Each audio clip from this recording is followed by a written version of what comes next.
అందరికీ welcome back. ఈరోజు నేను మీ ముందుకి మరొక ట్రెడిషనల్ వంటకంతో వచ్చేసా అండ్ అల్టిమేట్ కాంబినేషన్ కూడా. అదేంటంటే పచ్చి రొయ్యలు చిక్కుడుగాయ. సో చిక్కుడుగాయ సీజన్ అయిపోయే లోపల దానితో ఎన్ని వంటకాలు అయితే అన్ని వంటకాలు చేసేసుకోవాలండి. అదే నా అల్టిమేట్ గోల్. చాలా చాలా బాగుంటుంది చిక్కుడుగాయ పచ్చి రొయ్యలు, అలాగే చిక్కుడుగాయ. సో చూస్తుంటేనే మౌత్ వాటరింగ్గా ఉంది కదా. చేయడం కూడా చాలా ఈజీ. మా చిన్నప్పుడు మా అమ్మమ్మ కానీ మా నాన్నమ్మ కానీ ఇలాంటి కాంబినేషన్స్ అన్ని వండి పెట్టేవాళ్ళు అనమాట. సో రుచి అయితే అలా గుర్తుండిపోయింది, అంత బాగుంటుంది.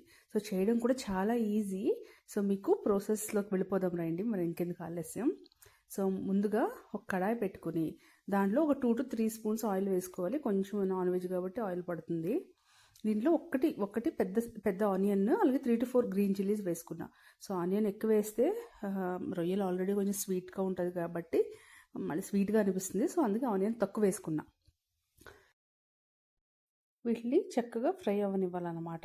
సో కొంచెం ట్రాన్స్లూసెంట్ అయితే సరిపోతుంది. ఒక 1-2 మినిట్స్ ఫ్రై చేసుకున్నాక దీంట్లో ఇప్పుడు 1 spoon ginger garlic paste add చేసుకుంటున్నా. ఇది కూడా పచ్చివాసన పోయేంత వరకు చక్కగా కలుపుతూ ఫ్రై చేసుకోవాలి. సో మసాలాలన్నీ చాలా తక్కువ వేస్తున్నాం దీంట్లో. మనం నాన్ వెజ్ తిన్న హెవీనెస్ గట్ట ఉండదన్నమాట, చాలా మైల్డ్గా ఉంటుంది. ఎందుకంటే చిక్కుడుగాయ ఫ్లేవర్ డామినేట్ అయిపోతుంది మసాలాస్ గట్ట వేసామంటే. సో అది మ్యాటర్. సో ఇప్పుడు నేను 1/2 కిలో వరకు క్లీన్ చేసి పెట్టుకున్న పచ్చి రొయ్యల్ని యాడ్ చేసుకున్నాను. వాటిని కూడా చక్కగా ఒక్కసారి కలిపేసుకోండి.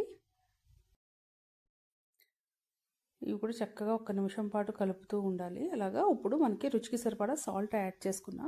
ఇప్పుడు కావాలంటే మీరు కొంచెం పసుపు కూడా వేసుకోండి. నేను జింజర్ గార్లిక్ పేస్ట్లో ఆల్రెడీ పసుపు వేసి కొట్టుకున్నాను, ఇక్కడ వేయట్లేదు, తర్వాత యాడ్ చేసుకుంటాం.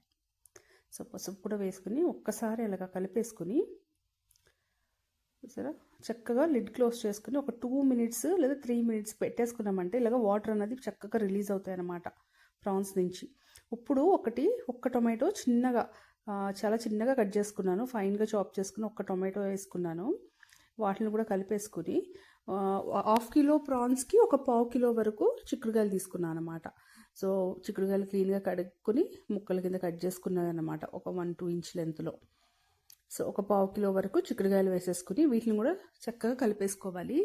వీటిని ఏంటంటే టొమాటో కానీ చిక్కుడుగాయ కానీ వాటర్ పొయ్యకుండా ఆ ప్రాన్స్తో వచ్చిన వాటర్తో ఉడకనివ్వాలి. లిడ్ క్లోజ్ చేసేసుకుని నేను మీడియం టు లో ఫ్లేమ్ పెట్టుకుని ఒక 3 to 4 మినిట్స్ వదిలేసా. చూసారా, నేను వాటర్ గట్ట ఏం వేయలేదు, ప్రాన్స్తో వచ్చిన వాటర్తోనే ఉడికాయి. సో చాలా బాగుంటుంది టేస్ట్.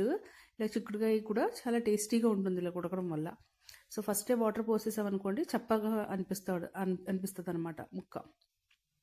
సో ఇప్పుడు దీంట్లో కొంచెం చిటికెడు పసుపు, అలాగే మనకి రుచికి సరిపడా కారం. నేను ఇక్కడ ఒక 3 స్పూన్స్ వరకు కారం యాడ్ చేసుకున్నాను. సో మీ టేస్ట్ లెవెల్స్ బట్టి మీరు యాడ్ చేసుకోండి.